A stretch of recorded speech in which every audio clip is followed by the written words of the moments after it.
The Hunt for Gollum is the next Lord of the Rings movie, directed by Andy Serkis, that is set to release on September 17th, 2027.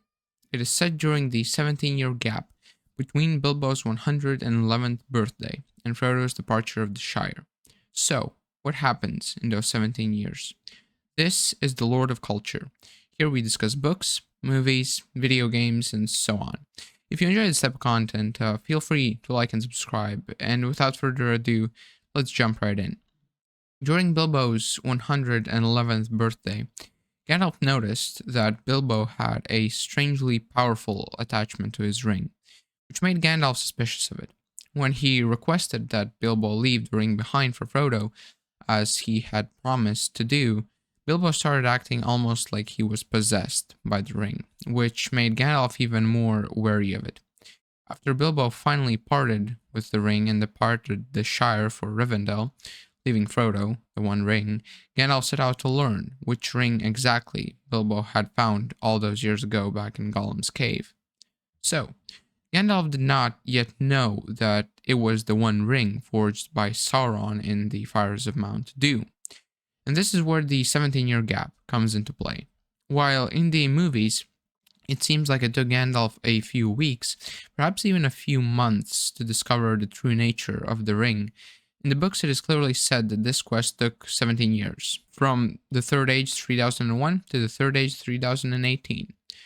In the books, this long period of time is described in a few pages, so we can only largely speculate as to the details of what happened and how it played out.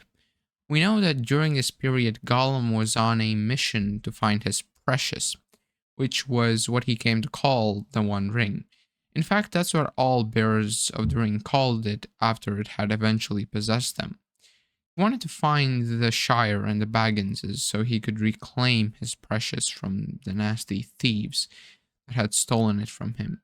Though he had no knowledge of where the Shire was, and after spending hundreds of years in his cave within the Misty Mountains, it was hard for him to even leave his lair and bear the sun, let alone have knowledge of where what was. In fact, after spending so much time in his cave, even the moonlight burned him at first.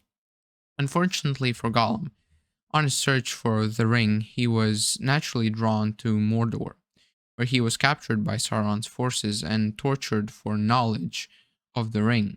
After the Dark Lord was convinced that Gollum had told him everything he knew, he set him free. Gollum never suspected for a second that this was done on purpose, so he took it as good luck and just ran for it. However, Sauron did not let him go out of mercy, but rather to have yet another being search for his ring. He knew that Gollum would search for the ring, and if he ever found it, the ring would lead him back to Mordor. It is after this that Aragorn and Gandalf try to find Gollum and capture him. It is not clear when exactly Gollum was released and how long Gandalf and Aragorn pursued him, but eventually they did catch him, and it is here that Gandalf interrogates Gollum, and the two learn the true story of the One Ring, how it came from Sauron to Isildur to Gollum and eventually to the ensign Bilbo Baggins of the Shire. They learn as well that the Dark Lord now knows where the One Ring resides. Shire, Baggins, is what Gollum had screamed during his torture. It is here that the stage is set for the Fellowship of the Ring. So, what can we expect from the movie? Since the source material for this particular story is so small, the writers and producers will have to write their own story. Essentially, they will have to go beyond Tolkien's writing and invent something of their own, a story that would be reflective of Tolkien's work, not something else entirely. And this is where the majority of my concern resides, since we know what happened with the Hobbit movies, where the writers stretched one small book into a trilogy. The idea of them stretching a few pages into a whole movie is slightly daunting, to say the least. However, the people working on this movie are all people who were also responsible for The Lord of the Rings. So I hope that they are familiar with Tolkien's style and Middle-earth lore so that they can deliver a faithful story that makes sense in the larger context of Tolkien's world. That is a huge responsibility. I think this will also mean that we can expect delays and hiccups, since they will hopefully take their time and not rush it. I hope that the main characters of this movie will be Aragorn and Gandalf, and Gollum a kind of elusive figure whose perspective we also get to see, but simply to make us understand the character better, not to view him as the main protagonist. The reason I don't want to see Gollum as the main character is because he is a kind of anti hero. Gollum is the character the writers write in to provide a strong contrast with the main protagonists and to push the chemistry of the story forward and deeper.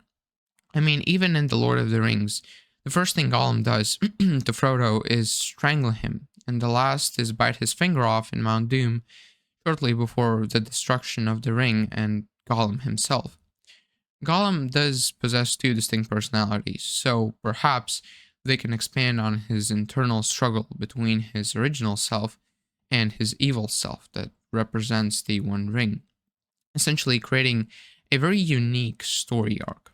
However, we do know that we wouldn't see him beat his evil side, as it is still present in The Lord of the Rings The Two Towers.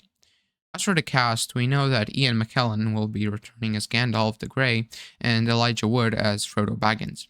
We do not know if Viggo Mortensen, who played Aragorn in The Lord of the Rings, will be returning, but that is a strong possibility. While the actors themselves may have aged, modern CGI combined with other Hollywood tricks can definitely rectify it. In my opinion, Gollum is a character that is loved by fans. And while we do see a lot of him in The Lord of the Rings, I would like to learn more about him. I think Gollum's fate had been set since the day the ring had possessed him. It's easy to laugh and mock him, but when you think about it, he was tortured for nearly 500 years, all because a cursed item had taken control of his mind, which, unlike Frodo's or Sam's or Bilbo's, was not able to resist its power. So, I think an in-depth look into his life would be quite interesting, and I would also like to see who he was before the ring had taken him. We could get that in a flashback scene or something along those lines. I would also like to learn more about Aragorn's days as one of the Dunedain Rangers to see how he lived before the Fellowship and what he did exactly. Aragorn working with Gandalf would also open up a lot of opportunities for a deep and interesting friendship between a man and a Maiar, and just getting to see more of Middle Earth and its people would be a blessing. I think that this will be the last Lord of the Rings movie made by the original producers and actors, so that makes it extra special. If you made it to the end, feel free to like and subscribe. Also, if you have any thoughts about this movie or my video, don't hesitate to tell me about it in the comment section down below. Live long and prosper.